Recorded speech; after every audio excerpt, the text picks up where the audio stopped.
Do you need to replace the input-output board on your Inspiron 5510? Well, I'm going to show you how. Also, you can click the link on the top right of the screen to find this part or tools or additional help on our website, including step-by-step written tutorials with detailed images. And now let's get into it. Okay, real quick, ESD or electrostatic discharge is the buildup of static electricity on a person's body. To prevent this, you can use an ESD wrist strap as well as an ESD mat. First, unscrew the bottom base cover.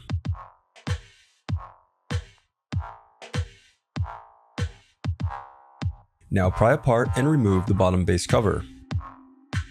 Now peel back the adhesive cover and disconnect the battery cable. Then unscrew and lift open the left LCD hinge. Then peel back the adhesive cover and unclip the locking tab, then disconnect the input-output board cable. Now unclip the locking tab, then disconnect the power button cable. Now unscrew and remove the input-output board.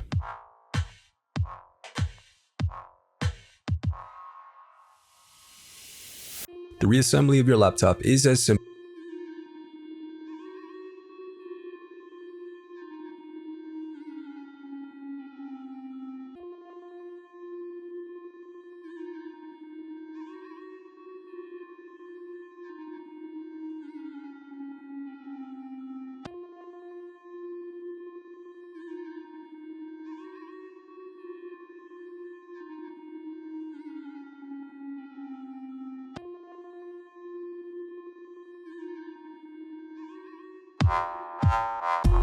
If you still need help, you can visit partspeople.com and view printable DIY instructions to help you along the way. We also have playlists of thousands of Dell tutorials for hundreds of different models, so keep checking back.